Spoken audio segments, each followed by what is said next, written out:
வணக்கம். உங்களுக்கு சில சமயம் அப்படி தோணி இருக்கா? நியூஸ் பார்க்கும்போதோ இல்ல நம்மள சுத்தி நடக்கிறத கேட்கும்போதோ, ஐயோ எல்லாம் கைமீறி போகுதேன்னு ஒரு ஃபீலிங் வருமே. அந்த மாதிரி ஒரு சவாலான உணர்வ ஒரு சின்ன பார்வை மாற்றம் எப்படி சரி செய்யும் தான் இன்னைக்கு நாம பார்க்க போறோம். நம்ம இந்த விஷயத்த பத்தி யோசிக்கிறதுக்கு முன்னாடி ஒரு முக்கியமான கேள்வி இருக்கு. நாம பாக்குற இந்த உலகம் நிஜமாதே மோசமாயிட்டு இருக்கா, இல்ல நாம பாக்குற விதத்துல ஏதாவது கோளாறு இருக்கா? வாங்க இத கொஞ்சம் ஆழமா அலசி பார்க்கலாம். முதல்ல இந்த நெகட்டிவ் எண்ணம், அதாவது எல்லாமே மோசமா போகுதுங்கிற ஃபீலிங், இது எங்கேருந்து ஆரம்பிக்குதுன்னு பாப்போம். இது ஒரு குறிப்பிட்ட மனநிலை. அதுக்கு பேரு விரக்தி மனப்பான்மைன்னு சொல்லலாம்.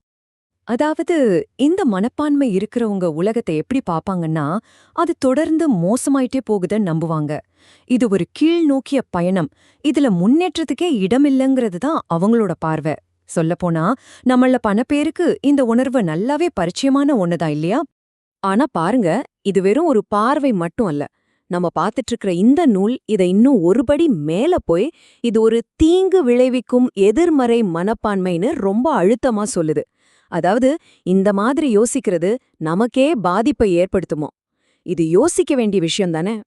நாம இப்போ பேசிட்டு இருக்கிற இந்த ஆழமான கருத்துக்கள் எல்லாமே எங்கிருந்து வருதுன்னு பாத்தீங்கன்னா, ஸ்ரீமத் சுவாமி சித்பவானந்தர் எழுதுனா தினசரி தெய்வீக திரட்டுங்கிற புத்தகத்திலிருந்து தான். சரி, இந்த விரக்தியான பார்வையிலிருந்து வெளிவர்றதுக்கு வழி இருக்கா? கண்டிப்பா இருக்கு. இங்கதான் வேதாந்தம், அதாவது நம்மள பத்தி நாமளே தெரிஞ்சுக்கிறத மையமா வச்சிருக்கிற ஒரு பழங்கால இந்திய தத்துவம் நமக்கு ஒரு முற்றிலும் புது கோணத்தை காட்டுது.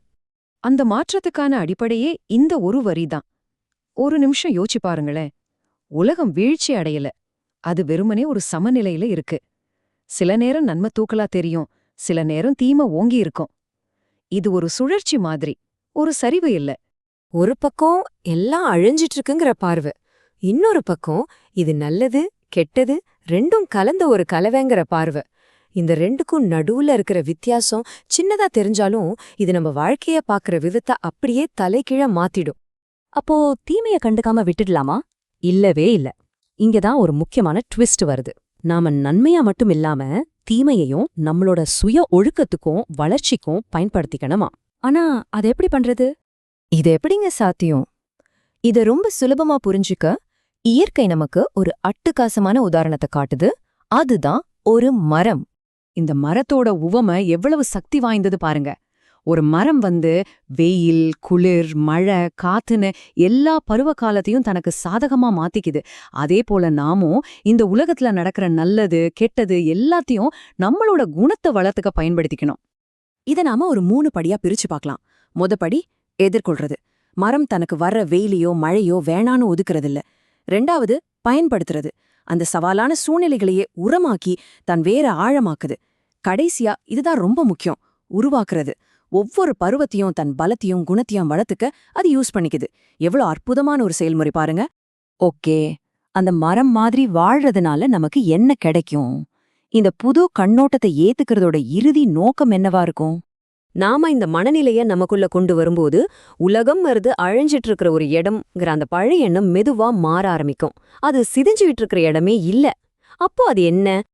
அதுக்கு பதிலா இந்த நூல் சொல்ற மாதிரி அது சுய பண்பாட்டிற்கான சிறந்த பயிற்சி களமா மாறுது.